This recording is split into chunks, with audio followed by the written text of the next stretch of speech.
6, a man found guilty of sexual assault was awarded €5,000 for unfair dismissal after his employers discovered his conviction. And with me to discuss this fairly shocking case is Barrister and Sunday Times columnist Brenda Power. Good morning to you, Brenda. First of all, can you outline, I suppose, the facts of this case? Yeah, this man, Mohammed Kashif is his name. Last February, I think it was February of 2022, he was convicted of a sexual assault on a female co-worker. Now, he had apparently two jobs at the same time. He was working for Aldi while he was also working for a fast food restaurant, and it was in the fast food restaurant that this happened. And the victim, her name's Donna. She kind of identified herself voluntarily because she wanted him also to be identified. She waived for anonymity, and she described a 3-hour ordeal. Now, he pleaded guilty to the offences on the morning of the hearing. So in other words, she spent however long waiting in anticipation of having to be cross-examined and so on.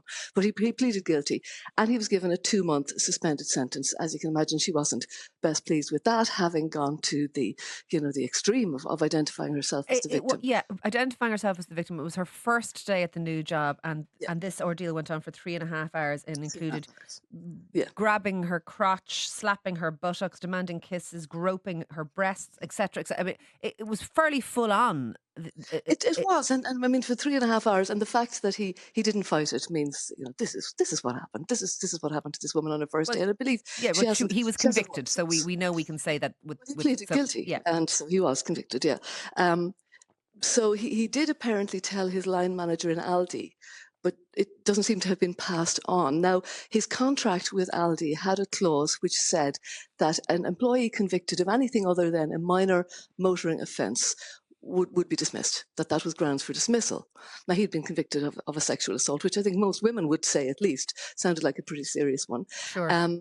His higher management found out about this conviction through the newspapers. They put him on suspension with pay, conducted an investigation, disciplinary proceedings, and they sacked him, in line, I would have said, with proper practice. I think most people with a female workforce, or a lot of women on the workforce, as Aldi do. Well, it looks like they went through a disciplinary procedure in line with human his contract and in line with his contract. Yeah, okay. And human resources.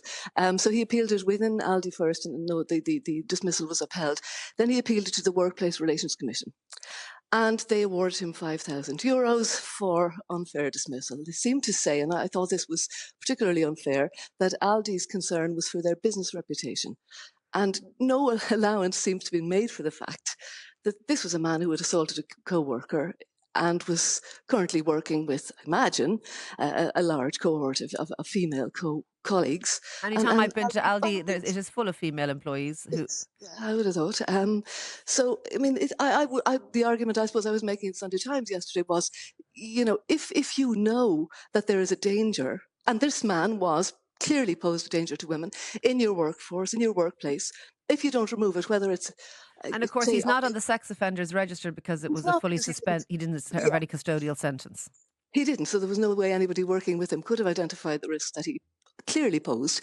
I mean, Aldi would have been absolutely liable if anything had happened to their staff, again, knowing what they knew about this man. I would have thought they had no option but to let him go. But the Workplace Relations Commission was very critical of Aldi, and they said, I mean, this is what I found particularly extraordinary, that the fact that he had not assaulted anyone during his 8 weeks with Aldi shows that kind of the danger had passed. I mean, he'd been at work with Aldi for 8 weeks. Yeah, and he hadn't. I mean, I don't know about you. I think most men would be able to go 8 weeks or even 8 years without assaulting anybody and not expecting a pat on the back. As a female employee of an organisation, personally, I wouldn't particularly want to be forced to work alongside a convicted sex offender myself. I certainly wouldn't want to do shifts on my own. I think most women would feel that way. This does seem extraordinary. You're as well as a columnist, obviously, but you're a barrister. Is there any pushback against the? Well, I mean, I would hope that Aldi would appeal this. Because, I mean, Aldi can take the hit. They were fined 5,000. The Workplace Relations Commission found that he was 50% responsible for his own sacking by having previously assaulted a female employee. But I would hope that Aldi would appeal this, because they can take the hit of 5 grand, but a smaller employer who might become aware of a conviction, or might have some man on the workforce who's been convicted, will in future presumably be afraid to get rid of them in case the Workplace Relations Commission say, no, you're wrong, you shouldn't sack this person, and pay him some money.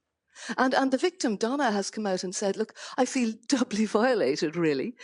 He's been more or less rewarded. What kind of a country is this for women? What kind of a country is this for victims of sexual abuse? Well, I well, mean, with all you the you handling. mentioned in your column as well that, another man, Anatol Botnari, who got a 6 month suspended sentence for sexually assaulting a 14-year-old girl at a bus stop. Personally, I think a little bit like the case in Limerick of the girl who was Kieran beaten, Ratty. yeah, Yeah. beaten unconscious. I don't think sexual crimes or violent crimes, fully suspended sentences are what the general public is No, supportive of at all.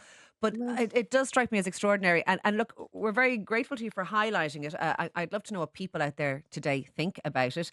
Someone has texted in. Absolutely not condoning the crime, but should people who have conviction have the right to work or legal recourse removed from them? Um, this listener says, you seem to think, Brenda, people can't be rehabilitated either. Would you like to respond to that? I can understand that sentiment. However, I think, if when you have a hierarchy, or at least a clash of rights, then I mean, in this case, the rights that I would prioritise, I'm afraid, are those of the innocent women who are being asked to work Yeah. Uh, alongside we're not convicted allowed sex smoke in the offenders. workplace to protect people from secondhand smoke. I would suggest that there are other things we should be protected from even more. Look, thank you for joining us this morning. I do appreciate it. That is Brenda Power, their columnist with the Sunday Times, and indeed barrister.